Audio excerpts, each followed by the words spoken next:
லக்ஷ்மி கண்ணன், ஊர் பேர் இல்லை. இவர் கேட்டிருக்கக்கூடிய கேள்வி,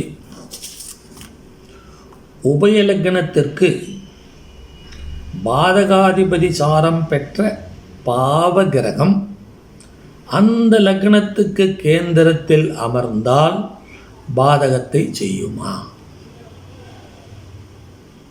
அடுத்து இன்னொன்று கேட்குறாரு, மேசராசியில் சனி நீச்சம் பெறுவதால் 7.5 சனி பாதிப்பு மேசராசிக்கு பெரும் பாதிப்பு தராதா? இது ஒரு வேறு மாதிரியான கேள்வி, அது வேறு விதமான கேள்வி. ரெண்டு கேள்விக்கும் கொஞ்சம் கூட சம்பந்தம் இருக்கிற மாதிரி தெரியல. அவர் முதல்ல கேட்டிருக்கக்கூடிய கேள்வி, உபயலக்கணத்திற்கு பாதகாதிபதி சாரம், உபயலக்கணத்திற்கு பாதகாதிபதி சாரம் பெற்ற பாபகிரகம்.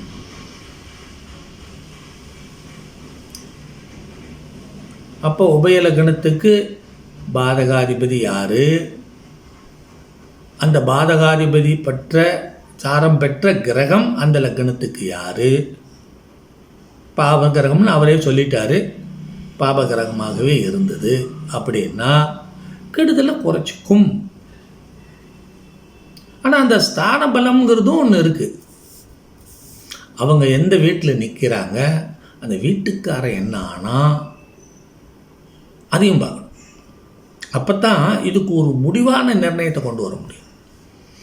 இப்போ எடுத்தோடனே பாதகாதிபதி சாரத்தில் இருக்கார், பாபகிரகம், உபயலக்கணம். அப்போது அது கெடுதலை குறைவாக தான் செய்யும் அப்படின்னு சொல்லிடலாம். ஆனால் அவங்க இருக்கிற இடம் என்ன, அந்த இடத்துக்காரன் யார், அவன் அந்த உபயலக்கணத்துக்கு என்ன ஆள், இதையெல்லாம் வச்சுக்கிட்டு தீர்மானம் பண்ணணும் இல்லை? அப்போ என்ன, இவ்வளவையும் ஆய்வு பண்ணணும். அப்போ ஆய்வு பண்ணுறதுக்கு ஒரு ஜாதகம் வேணும் கையில். அப்போ ஜாதகத்தை வச்சுக்கிட்டு நான் ஆய்வு பண்ணி சொல்ல முடியுமா? முடியாது. நான் ஜாதகத்தை வச்சுக்கிட்டு ஜாதக படங்களையும் சொல்கிறதில்லைன்னு ஒரு முடிவை நாங்களும் ஸ்டார் அகாடமி உரிமையாளரும் எடுத்துக்கிட்டு இருக்கிறோம், சீனிவாசனும் எடுத்துக்கிட்டு இருக்கிறோம். எந்த தனிப்பட்ட ஜாதக பலன்களை இந்த பதிவுகளில் சொல்கிறதில்லை. பொதுவான ஜோதிட சம்பந்தமான கேள்விகளுக்கு தான் பதில் கொடுக்குறோம். அப்போ இந்த கேள்விக்கு பதில் என்ன வேணும்? ஒரு ஜாதகம் வேணும். அந்த ஜாதகத்தை வச்சுக்கிட்டு தான் நம்ம ஆய்வு பண்ண முடியும். அப்போ ஜாதகம் வேணும்னும் பொழுது ஜாதக ஆய்வில் போயிடுது. அப்போ ஜாதக ஆய்வு நம்ம இந்த பதிவில் எடுத்துக்க முடியுமா? இல்லை. அப்போ யார் செய்யணும்? நீங்கள் தான் செய்யணும். சொல்லிக்கிட்டே இருக்க வரிசையாக பாருங்கள். இன்றைக்கி கேள்வி எடுத்துக்கிட்டு கேள்விகளெல்லாம் அவங்களே ஆய்வு பண்ண வேண்டிய கேள்விகளாகவே வருது. அதே மாதிரி இந்த கேள்விக்கு இந்த உண்டான பதிலை நீங்கள் தான் கண்டுபிடிக்கணும். டக்குன்னு சொல்லிவிடலாம். என்ன, பாபகிரகம் பாதகாதிபதி சாரத்தில் இருக்குது, அப்போ கெடுதலை தான் செய்யும் அப்படின்னு சொல்லிடலாம். ஆனால் கெடுதலையே தான் செய்யுமா, பாதகத்தையே தான் செய்யுமா அப்படின்னு இவரே சந்தேகத்தோடு கேட்கும்போது அங்கே வேற ஒரு சமாச்சாரம் தொக்கி நிற்குதுன்னு அர்த்தம். அப்போ தொக்கி நிற்கிற சமாச்சாரம் என்னன்னு பார்க்கணுன்னா ஜாதகத்தை வச்சுக்கிட்டு ஆய்வு பண்ணணும், அந்த வீட்டுக்காரனை வச்சுக்கிட்டு ஆய்வு பண்ணணும். அவங்க நின்ன வீட்டுக்காரன், அந்த இவர் கேட்டிருக்கக்கூடிய கேள்வி, அந்த பாதகாதிபதி சாரம் பெற்ற பாபகிரகம் நின்ன வீட்டுக்காரன் யார், அவனையும் வச்சுக்கணும். வீடு கொடுத்தவனையும் பார்க்கணும் இல்லை, வீடு கொடுத்தவனையும் எடுத்துக்கணும் இல்லை ஜாதக பலனுக்கு, அதை எடுத்துக்கணும். ஆகையினால நீங்களே ஆய்வு பண்ணிப்பார். அடுத்து கேட்டிருக்கார், மேசராசியில் சனி நீச்சம் பெறுவதால் 7.5 சனி பாதிப்பு மேசராசிக்கு பெரும் பாதிப்பு தராதா அப்படின்னு கேட்டிருக்கார். நல்ல கவனிங்க, நீங்களே கவனித்து பாருங்களேன். மேசராசியில் சனி நீச்சமாக இருக்கார். சரி, நீச்சம்னா என்னன்னு தெரிஞ்சுக்கணும். ஒரு ராசியின் 30 டிகிரியுமே நீச்சம் அப்படின்னு சொல்ல முடியாது, அதை முதல்ல தெரிஞ்சுக்கணும். அதே மாதிரி ஒரு ராசியின் 30 டிகிரியுமே உச்சம்னு சொல்ல முடியாது. அதில் ஒரு குறிப்பிட்ட பாகை அளவு அதி உச்சம் அதி நீச்சம்னு இருக்கும், அதுதான் கணக்கு. அந்த அதி நீச்சத்தில் சனி இருக்கும் பொழுது மட்டும்தான் அவருக்கு முழுமையாக பலம் இல்லாமல் போய்விடும். அந்த அதி நீச்சத்தில் இல்லைன்னா சனிக்கு கொஞ்சம் பலம் வரத்தான் செய்யும். ஏன் பலம் வருது, எப்படி பலம் வருது? இத்தனைக்கு லக்ன கேந்திரத்தில் அவர் நிஷ்பலமும் ஆயிடுறாரு, நீச்சமும் ஆயிடுறாரு. அப்புறம் எப்படிங்க பலம் வரும் அப்படின்னா, பாவர்களுக்கு கேந்திரங்களிலே வலு உண்டு சொல்லப்படுது. மூல நூல்களில் சொல்லப்படுது. என்ன சொல்லப்படுது? பாவ கிரகங்களுக்கு கேந்திரங்களிலே வலு உண்டு. அவர்கள் எந்த நிலையில் இருந்தாலும் அவர்களுக்கென்று ஒரு பலம் உண்டு.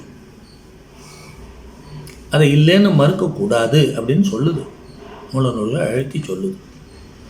அப்போது அந்த கேந்திர பலம்ங்கிறது ஒன்று வந்துடுது இல்லை. லக்ன கேந்திரம் அப்படின்னும் போது என்ன ஆகுது? லக்னம் என்பது உயிர், ஆத்மம் இல்லையா? அந்த இடத்துலையே சனி உட்கார்ந்துருக்கார். அதுவும் மேஷ லக்னத்திற்கு அவர் பாவர், பகைவர், பாதகாதிபதியும் கூட. அதையும் விடக்கூடாது. அப்படி பாதகாதிபதியாகவும் உட்கார்ந்துருக்கும் போது அவர் அதிநீச்சத்தில் இருந்தார்னா அவருடைய பலம் முழுமையாக குறைஞ்சி போச்சு அப்படின்னு சொல்லிடலாம்.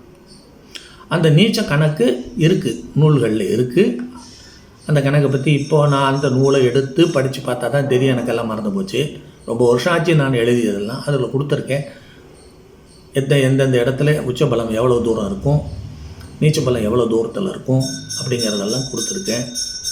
சுஜிராஜனுடைய கணக்கை கணித ஜாதக கணித புத்தகத்துலேயும் இருக்குது.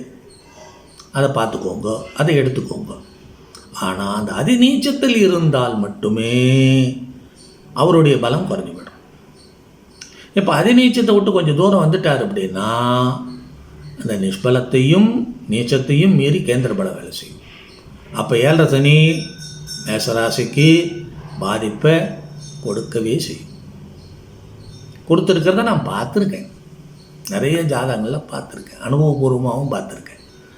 என்னப்பா மேஷராசிங்க, சனி நீச்சங்க, ஆனாலும் பின்னி எடுக்கிறார் சார் என்ன அப்படிங்கிறாங்க. என்னடா அப்படின்னு பார்த்தோம்னா அவர் அதிநீச்சத்தில் இல்லை, அந்த கேந்திர பலு. ஏன்னா அவர் ஒரு கேந்திர அதிபதி. இதில் இன்னொரு சூட்சமான விதி இருக்குது. ஒரு கேந்திராதிபதியாக இருந்து கேந்திரத்தில் இருக்கும் பொழுது அவர்களுக்கு பவர் வரும். அதே மாதிரி திரிகோணாதிபதி திரிகோணத்தில் இருக்கும் பொழுது அவங்களுக்கு பலம் வரும். இது ஒரு சூட்சம விதி, ஜோதிட விதி. கேந்திர அதிபதியாக கேந்திரத்தில் இருக்கும் பொழுது கேந்திர வலு வரும். ஆனால் சுபர்கள் கேந்திராதிபதியாக இருந்து கேந்திரத்தில் இருந்தால் கேந்திராதிபத்திய தோஷம் வரும். அதையும் மறக்கக்கூடாது. பாவர்கள் கேந்திராதிபதியாக இருந்த கேந்திரத்தில் இருந்தால் அவர்களுக்கு கேந்திர பலம் வந்துடும். அப்போது சனிக்கு என்ன? 10ஆம் இட தசம கேந்திராதிபதி. அவர் லக்ன கேந்திரத்தில் இருக்கும்போது ஆட்டோமேட்டிக்காக அவருக்கு பலம் வந்துடும். அந்த நிஷ்பலத்தையும் நீச்சபலத்தையும் மீறி அவருக்கு பலம் வரும். அப்போ அதிநீச்சத்தில் இருக்கும்போது பாதிப்பு குறையும். 7 சனியினுடைய பாதிப்பு குறையும். ஆனால் 7 சனியினுடைய பாதிப்பே இருக்காதுன்னு சொல்லிட முடியாது. புரியுதா? இருக்கத்தான் செய்யும். நிறைய மேசராசிக்காரரை பார்த்துருக்கேன் நான். என்ன மேசராசிக்காரர் கொஞ்சம் பாதிப்பு அடைகிறாங்க. அதுலேயும் முக்கியமாக இந்த மேசராசி தொடர்புடைய லக்னங்களாக இருக்கும் பொழுது பாதிப்பு அதிகமாகவே இருக்குது. மேசராசினுடைய தொடர்புள்ள லக்னம் என்னன்னு தெரியும் உங்களுக்கு. கடகம், சிம்மம், விருச்சிகம், தனுசு, மீனம், இதெல்லாம் இதுங்களுக்கெல்லாம் கொஞ்சம் பாதிப்புகள் அதிகமாக இருக்குது. அதுலேயும் அதிகமாக இந்த கடகம், சிம்மம், மேஷம், விருச்சிகம், இந்த 4 லக்னங்களுக்கும் பாதிப்பு அதிகமாக தான் இருக்கும் 7 சனியினுடைய பாதிப்பு. ஆகையினால 7 சனி மேசராசியில் நீச்சம் பெறுவதால் 7 சனியினுடைய பாதிப்பு மேசராசிக்கு பெரும் பாதிப்பு தராதான்னா தரும். தரத்தான் செய்யும், தராதுன்னு சொல்ல முடியாது. ஏன்னா கேந்திராதிபதியாக வரக்கூடிய பாவருக்கு கேந்திரத்திலே பலம் உண்டு அப்படிங்கிற ஒரு விதி இதுங்க வேலை செய்யுது. ஆகையினால பாதிப்பு இருக்குது. நான் அனுபவத்தில் பார்த்துருக்கேன், பாதிப்பு இருக்கிறத பார்த்துருக்கேன். பாதிப்பு இருக்குதுன்னு நிறைய பேர் சொல்லியிருக்காங்க. நானும் இருக்குன்னு சொல்லியிருக்கேன், ஆமாங்க அப்படின்னு சொல்லியிருக்காங்க. ஆகையினால பாதிப்பே வராதான்னு சொல்கிறதுக்கு இல்லை. அந்த நீச்ச பவரை கணக்கிட்டுக்கோங்க எப்போவுமே. அதாவது ஒரு ராசியினுடைய முழு 30 பாகையுமே நீச்சம், 30 பாகையுமே உச்சம் என்பது இல்லை. ஒரு குறிப்பிட்ட பாகை அளவுக்கு தான் உச்சநிலை.